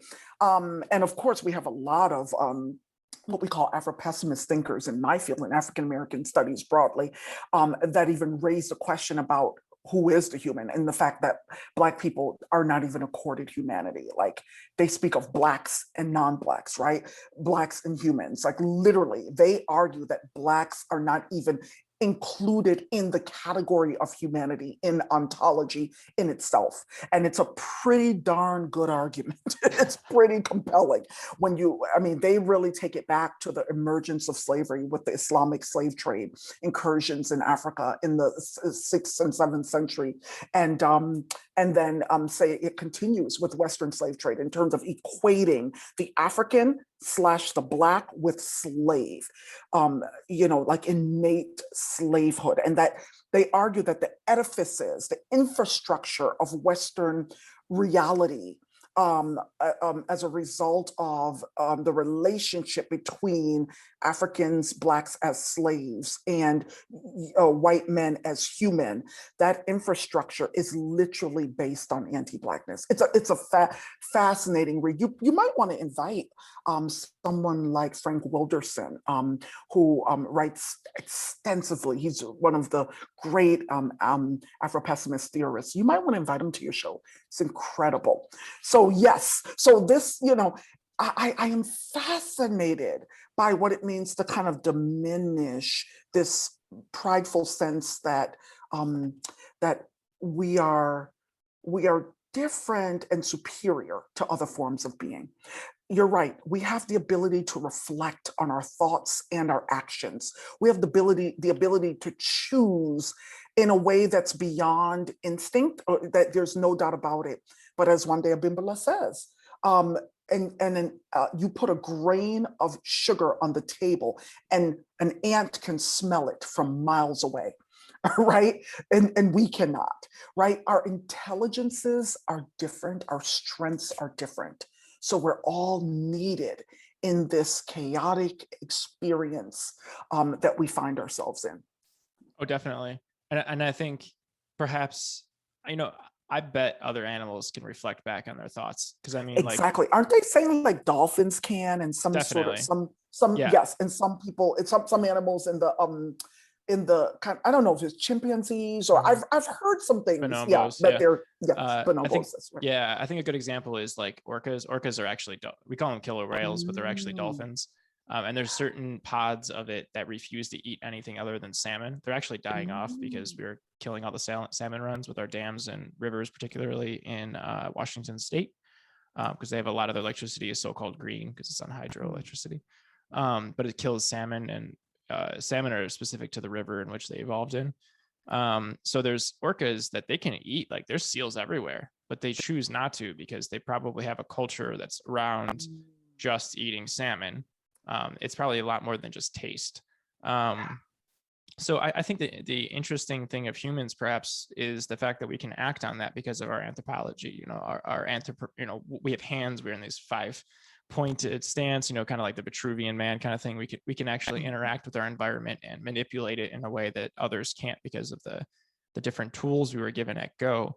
And it's interesting what you said about in some of these traditions, how they talk about how all animals at once can speak the same language. Ron actually told me a story in his religious tradition. It's the exact same, but there was a time that this is a native, he says Indian religion, in which everyone spoke the same language and could communicate. He tells a story that was passed down from his father of this medicine woman, if you will, who kind of lived off into the woods with her snakes, and how there was almost a way that they can communicate and the way they can dialogue with each other, which to us seems like fantasy. But it also can see it in the ancient world in the way that they anthropomorphize. Is that the right conjugation? Yeah. Yeah. Okay. They put like eagles with heads of or bodies of men with eagle heads and all that type of thing. And what that really signifies is the interconnected and interdependence of all of it. Which I think, back to your point about a lot of these other traditions are more connected than Christianity, which is something you said in the beginning. I often muse about that, and the place that I've landed is Christianity is more of a set of legal practices than it is a set of understanding of your own spirituality, because it's dogma and rules in which you're supposed to abide by, but the substance behind it is often left aside, and your acceptance and place in this order is by following rules more than it is living a life of true virtue. Because a friend of mine was struggling with if he should put his kids in a charter school. And he's like, I don't really believe in charter schools, but if I want to have my kid to have the best education, this is the place to go. And I can't. And he brought up a good point. He's like, I can't afford to have homeschooling because that's the option that I would take. He's like, I can't afford it. And I was like, I actually, the way that I always land with ethics is I think ethics are more important where you break them than where you hold them and why you break them. Because the truth of reality is I'm going to do something unethical. I may lie to somebody because it may hurt their feelings. Or I may, in this case, send my kid to a charter school, even though I don't support that, or any number of things, but it's in the recognition of it and understanding why you're doing it, I think, is more important than just sticking by a set of dogmas, which, back to that opacity that you were bringing up, I often find the most usefulness in studying other languages is the words that don't translate. Like I have a friend of mine, or he's a developer that works with me. He's in New Zealand, but he's from Iran. And he used a turn of phrase. I can't remember the turn of phrase, but he used a turn of phrase and he's like, sorry if that doesn't translate. It's, I'm translating directly from Farsi. And I was like, no, actually that we have the exact same phrase in English. But it made me think about how it's the words that don't translate, like how the word for consciousness maybe instead of saying life, right? So a way to understand it in the language that we use it as. It's not necessarily life, because we tend to once again associate life with humans. But consciousness, like this is something that has its own means. Even if you cut off a limb from a tree, it's going to grow another one. There's some type of programming that is getting it to keep moving, and there's some type of awareness of its environment around it to kind of keep perpetuating it. And I think it's in that space that it is most important for us to kind of continually try to remind ourselves of it. Yeah, no, that's a good word. That's a really good word. I like that. It's true. I mean, I do think that, and I wonder if this is just true of religion in general. And this is one of the reasons I think it's so important to have theologians in any tradition who really do the work, because they do become legalistic. They do become rigid and dogmatic and doctrinal. They really do. And especially with new people, when new people enter a religion, I mean, they're more rigid, they're more religious than any people who have been in it for 20, 30 years, right?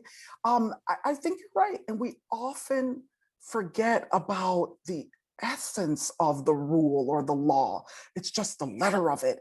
And so I agree with you. And there are many people who live their Christianity that way. And they've been taught that it's the only way to be Christian. And I do think as a result, the Christian church has lost a lot of people. Like the institution itself has lost a lot of people. And this is why, even in my field, we often say, I was telling you earlier about how theologians assess sources, like they ask questions. What is the source of how this person thinks as a Christian, right? What is the source of their faith? And one of the things that happened in the kind of postmodern period after World War II, we began to see theologians really branch out and argue things like culture must be a source for theology, right?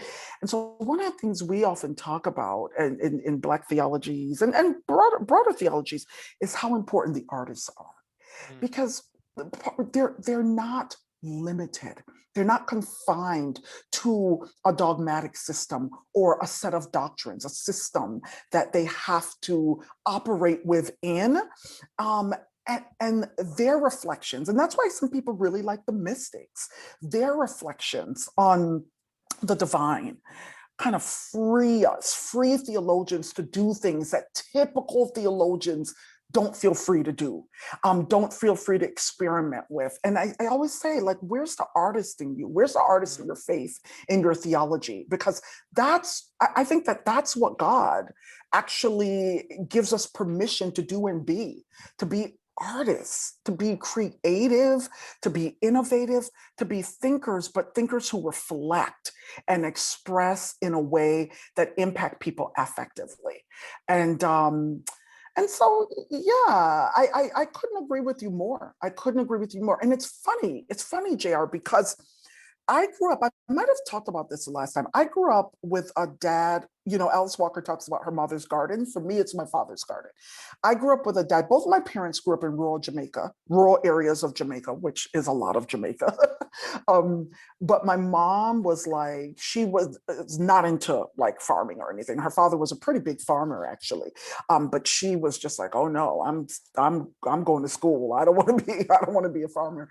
My dad loves it. My dad, all my life, I grew up in like urban America, and my dad was growing like what we call Jamaican callaloo. It would be like the equivalent of African American collard greens. So our Jamaican callaloo, he would be growing like our eggplant and carrots and tomatoes. And I tell you, having that experience, because my father, we were doing organic farming, I didn't know that, but he would make us stop playing and come and help him with his garden.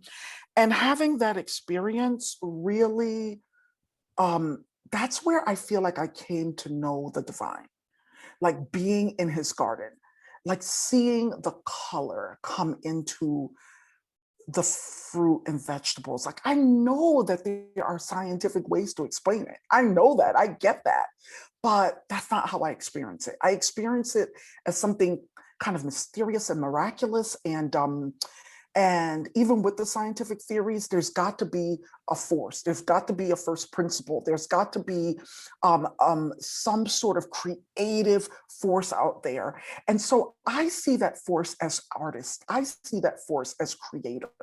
I see just the way that creator plays with color, the colors of our universe. For me, color is energy, it's emotion, it's passion. And so that's why I'm a very visual and aesthetic person. And so for me, I like the image of artistry as a way of people thinking about their faith and even their commitments.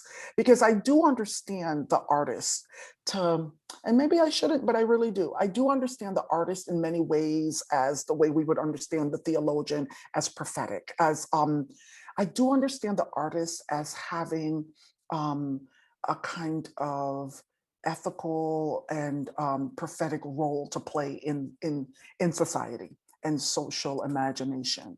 So yeah, I couldn't agree with you more. It's and I think what has happened, JR, it's really interesting. I think what has happened is oftentimes we get these revivals, right? We get people saying, oh, the religion is too cold and dead. And so you get the first great awakenings in the 1730s and 1740s. But it's not artistic in that sense. It's an awakening that once again turns back to doctrine. Like, it's an awakening that is, yes, there's this kind of aesthetic, charismatic preaching that, but what is the heart of it? The heart of it is to convince people that they should be convicted by sin. They should be convinced of their sinfulness, and they should accept Christ into their life. So it's back to doctrine and dogma again, that you have to go through these steps in order to receive salvation. And so that's the heart of it. And the preaching is just a tool. It's just a technology. And I would say that what we need is a more artistic, more aesthetic expression. And to an extent, the 19th century European theologian Friedrich Schleiermacher kind of went that route, like, arguing that the essence of religion is in how we feel. And he talked about the fact that there is this utter dependence on God. Like some thinkers had said it's in what we know, like philosophy. Other people have said it's in what we do, like Kant's categorical imperative.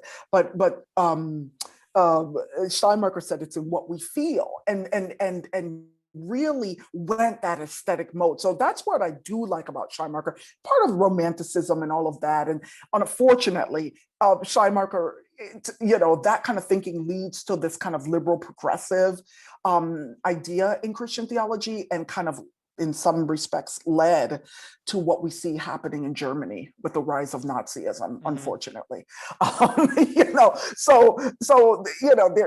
There can be problems when you end up worshiping yourself as human, when you become God, right? There's too much faith and confidence placed in the human. And that led to this kind of backlash with the rise of these neo-Orthodox theologians that said, oh no, humans are utterly sinful. But what they were really referring to, they weren't doing that old-fashioned Jonathan Edwards theology, right? Or Billy Graham theology. What they were really referring to was what Hitler had done. And we are in deep need of salvation, and Jesus Christ is that mediator, right? But what you usually get, I have a lot of sympathy for the neo-Orthodox theologians, because I understand what they were responding to. If you read their writings, you won't necessarily understand right away, but I understand what they were responding to. But what you usually get is these kinds of, they're called evangelical, meaning the good news, right? Evangelical revivals, like let's revive the faith, or these primitive, when you get into meaning early, right, the earliest form of the faith, right, you get into institutional kinds of changes as well, where, okay, now we're going to separate from this Baptist denomination and become the primitive Baptist, the real Baptist, the early Baptist. We follow the early church, right? And then another person and now we're going to become the apostolic church. We're going to be really like the apostles. We're the ones who are following in the original apostles. So you get all this splintering all around what it means to ultimately believe that Christ is my savior. I'm saved by the grace of God, and that guarantees my life after death. But it's still very dogmatic. It doesn't emphasize or encourage, I think, the depth and breadth of what it means to use your mind as a thinker, as a reflector, as an imaginative being. And that's where I think the arts can help us, remind us that we're also here.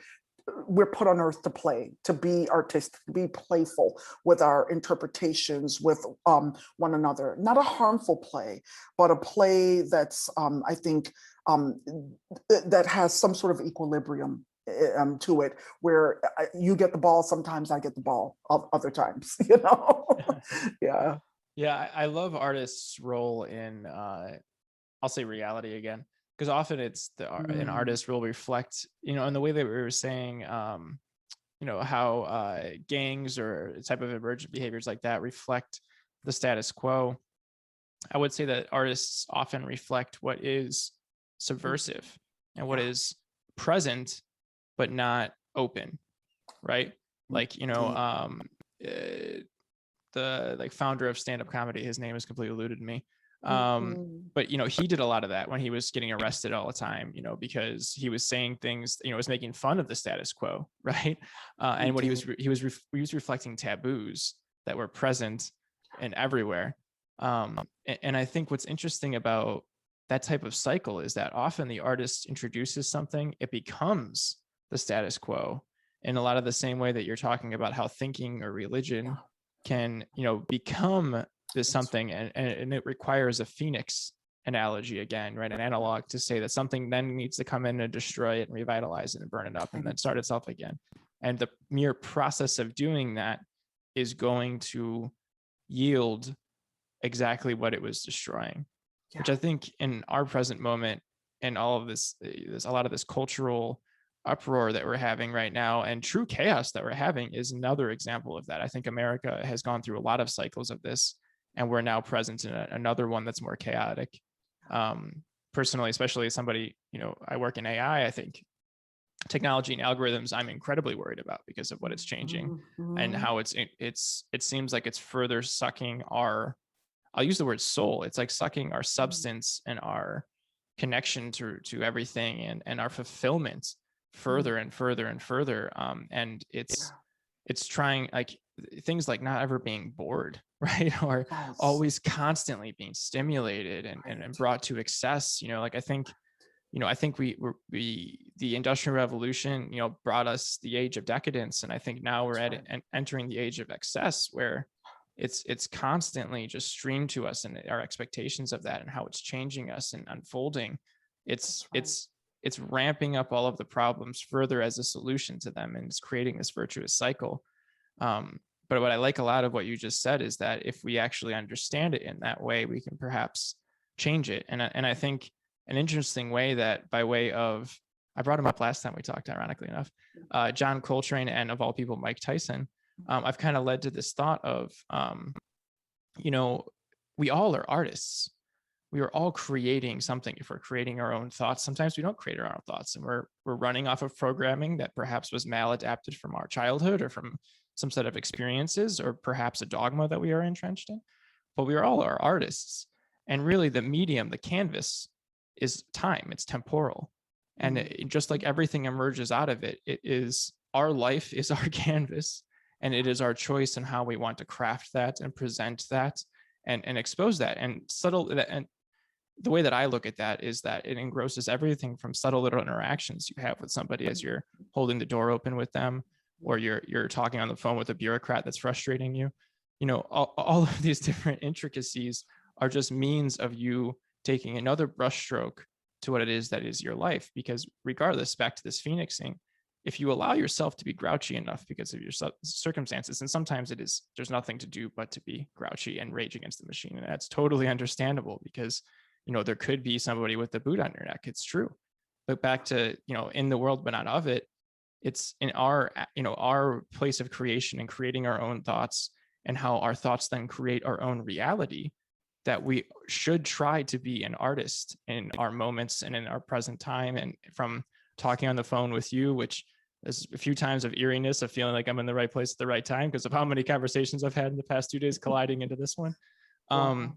and it's through that type of continuing motion and momentum again that feed the right beast and feed the right Mhm. thoughts, and perhaps actions will reverberate around you and realities will change. Yeah, no, definitely. As I listen to you, I would love to even hear more about artificial intelligence and some of what you're experiencing, but that would be for me to develop a podcast and invite you. I would love to hear more about what you're thinking. As you were saying that, I was thinking that was the beauty of some of these taboos in indigenous traditions, that just because you think something doesn't mean you should do it. Right? Just because you think something doesn't mean it's a good idea. It's not a good idea to kill every buffalo. It's not a good idea to build so many dams that the salmon are dying, right? So where are the checks and the balances? And so, boy, I tell you, I don't do any work in the area, but I would love to hear more about what you're thinking. What I'm noticing, I've seen it with my nieces and nephew, more so my niece, because she's been living with us this past year. Um, and we've talked about it, is that there's such a comfort level. As you said, it's almost like an addiction, right? Where the young people, they, this is just the normative mode of communicating and interacting. Um, and she thinks about it critically as well. She's done things like come off of Instagram and she'll go back on it, but she'll temper herself and things like that. But I do worry. I do worry. I'm like, you young people, you don't date and like fall in love and hold hands. You mean to tell me step one is you get on someone's page. Step 2 is you send them a like, or step 3 is like, JR, they're like 10 steps before you can even talk to the person on the phone, literally. And I'm just like, how good is this for your socialization? This is crazy. So I know she's like, no, Andai, it's this is step 1, this is step 2, this is how it works. In fact, today she asked me, she had to go pick up my godson, and so I have a Toyota Highlander, and I bought it a couple years ago. It's a 2018, and it's funny, like, this is actually the second new car I have in my adult life, and I've been an adult Congrats. for like 30, right? But that's how long I keep cars. I mean, it would have been probably the third, but my parents gave me one of their older cars at one point, so I didn't need to buy another one. But so I told them I want all the bells and whistles. I'm going to keep it for 30 years. Okay. And so I protect it well. And she's so lucky because, I mean, she's just driving it left and right because I just broke down. There was nothing else I could do. I just had to let her use it. So she's like, my friend that I was talking to the other day, he wanted to meet up. We might skate. He's got vaccinated. You said I need to have more interaction with friends of my age because I've been cooped up with you and uncle all this time, right? And I was just like, go, because go, yes, please go, just go. You need that. Please interact. Yeah. Yeah, I'm just worried. Oh, I'm incredibly concerned. Yes. Yeah, No. Take the car. You can do it. Yeah. Yeah. Yeah. My wife and I talk about this all the time. We don't have kids. We'll have kids eventually. But I mean, it's something that I'm incredibly concerned about. With boys, I'm concerned about pornography. And with women, I'm concerned about image. The Instagram, I mean, like, Instagram's algorithm is intentionally skewed so that it is selecting for attractive women that are showing parts of their bodies. It'll serve those up. And the thing is that all of these algorithms are meant to hack our hardware. To our point, right? They're trying to, it is intentionally crafted to hack your hardware to keep you most engaged, because the purpose of these apps is not to show your travel log. The purpose of the apps, from the position of the apps, is to keep you there as long as they can. Because the longer you're there, the more that you will be engaged, the more they can serve you ads, the more likelihood you are going to get those ads. But even more so, the more likely they are to serve you the next thing that you're going to like. So artificial intelligence is all about confidence scoring. There's different ways you can weight it. I'm grossly over exaggerating or doing it, but I'm doing it for a degree of understanding. And what it's essentially doing is it's guessing how much do I understand what is happening and how much will I get it right next. That's essentially the basis of artificial intelligence. And in the context of social media, what it's doing is it's guessing what can I show you that is going to shock you, excite you, or engage you. And if it shocks you and excites you, you're more likely to post or tag or comment, which means you're more engaged, which means you're more likely to get other people engaged within your social circle, right? So now all of a sudden you're sucking them into it, which then gives the algorithm another chance to keep them engaged and on the platform. So all of these feedback loops they're attacking our hardware, and they're attacking it for a means. The documentary, The Social Dilemma, is great. It really gives you a nice overview of kind of what's happening. But it's ironic. My brother is bringing his kids over this weekend. We're all going to hang out. And he was like, oh, should I bring the Oculus, like the virtual reality? And I was like, no, leave all the devices at home. And he's like, what? I was like, no, seriously, like, don't let the kids have their Switches. I was like, no, we're going to have a weekend where we're not going to have any of that. And he was like, you don't have that? Because like I'm in tech and everyone just assumes that I'm engrossed in it. But the reality is that when I'm done with work, other than when I'm producing music, I don't use a screen. Like I told this to him, I was like, I don't own a TV. He's like, what? You don't own a TV? I was like, no, I try my best not to watch TV and not to go in there. Cause I find myself, if I start watching Hulu, before you know it, I'm like hours have gone by, or I'm spending my free time thinking about what's happening in a show. Right. And it's like, what life am I living in? Am I living this fantasy? And if I am, why am I doing that? Oh, it's probably because I'm underslept and I'm overworked and I'm looking for an escape. Right. And I think that, to your point of comfort, is that we live with way too much comfort. if it's comfort in never being bored and always stimulated, if it's comfort in I turn the faucet on and I expect there to be clean water, if it's, in the fact I'm in a warm room, or if it's that everyone has to agree with my ideas and the way that I see the world, right? Like we can create echo chambers because once again, to that virtuous circle of I post something that my friends can see it, it's self-selecting to whatever you already agree with and whatever more they can get you to agree with. Or the scary thing is what they could get you that's suggestive, right? Like QAnon to me is an incredibly fascinating story of how people are trying to find meaning in a world that has left them behind. And, I think religion goes into it. I think you can look at QAnon as a religion without any doubt. It has people who are prophets in a way and people who are, they're acting in an incredibly similar manner. And to me, that is because it has self-selected a group of people online in which it has created an audience to then have other people that can step up into the fold and say, this is the meaning in the world. This is the other.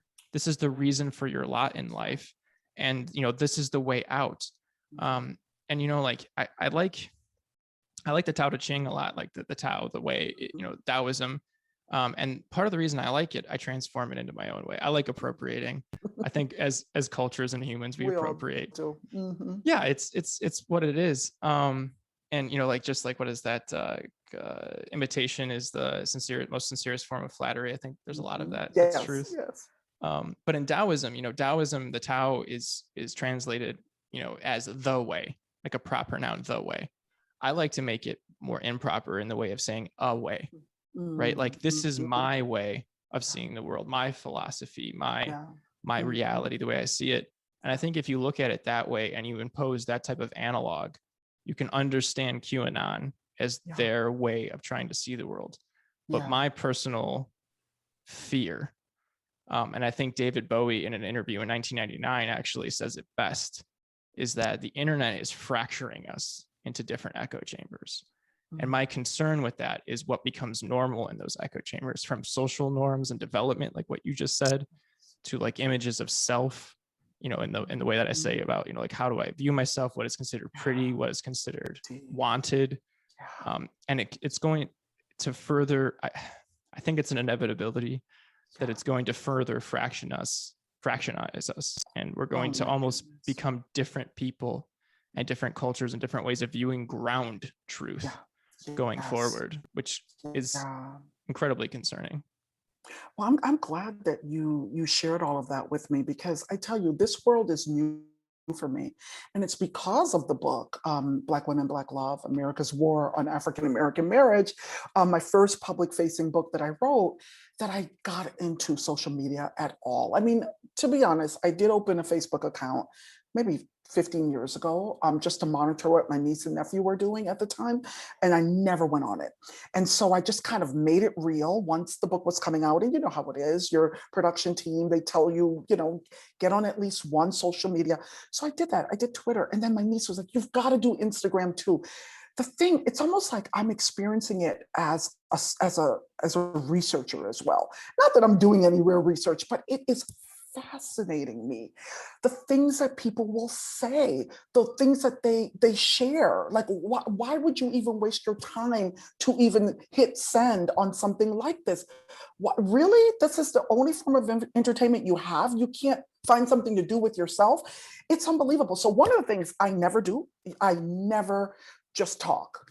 I just refuse to do it. I refuse to talk through technology in that way. I will find a human being in my life to talk to.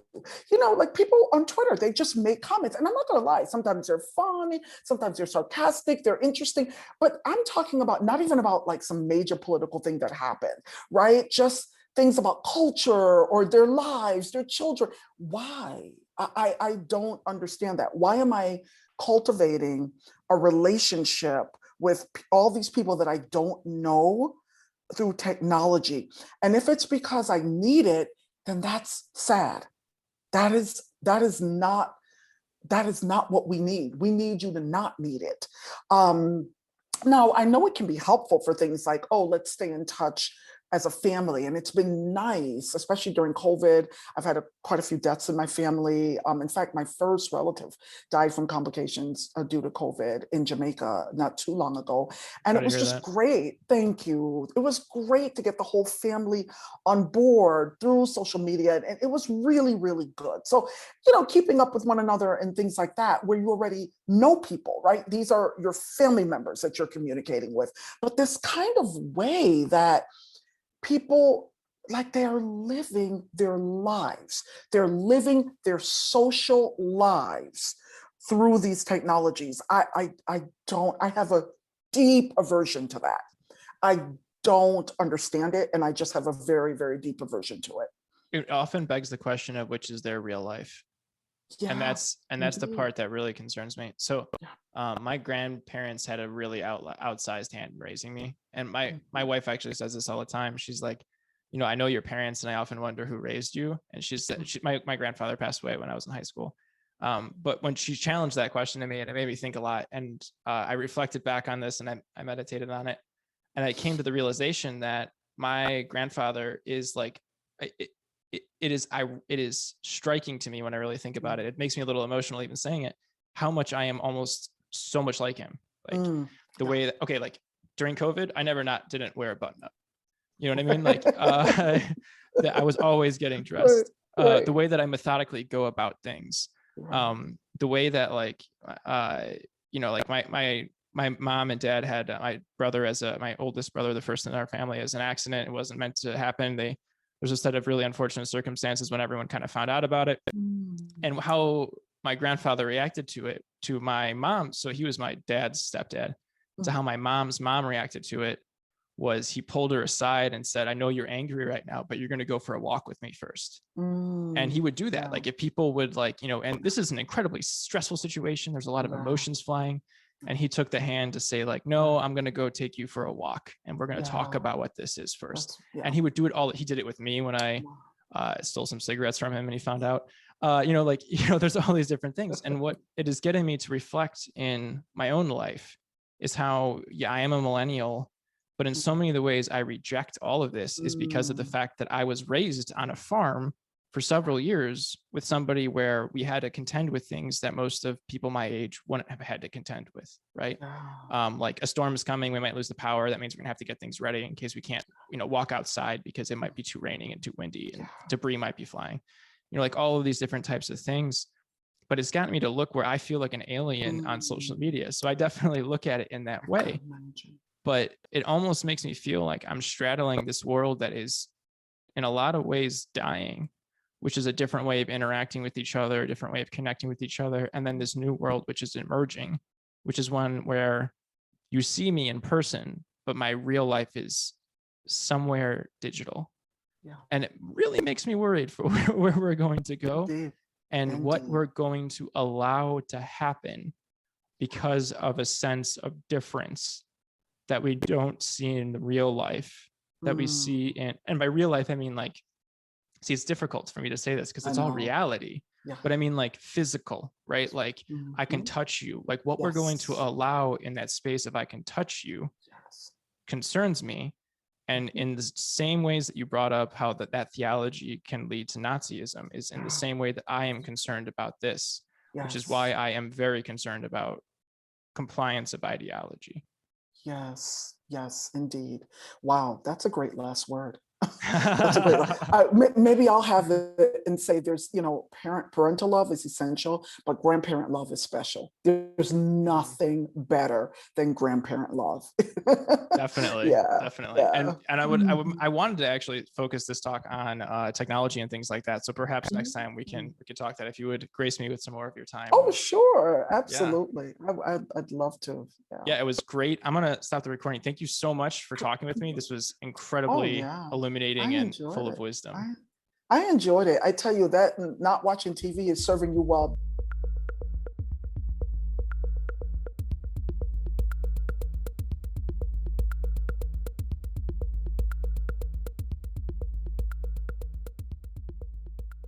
If you'd like to know about episode drops, check out our episode catalog, find ways to get us on different streaming platforms, or leave us a comment. please reach out to us at bandwidthpodcast.com.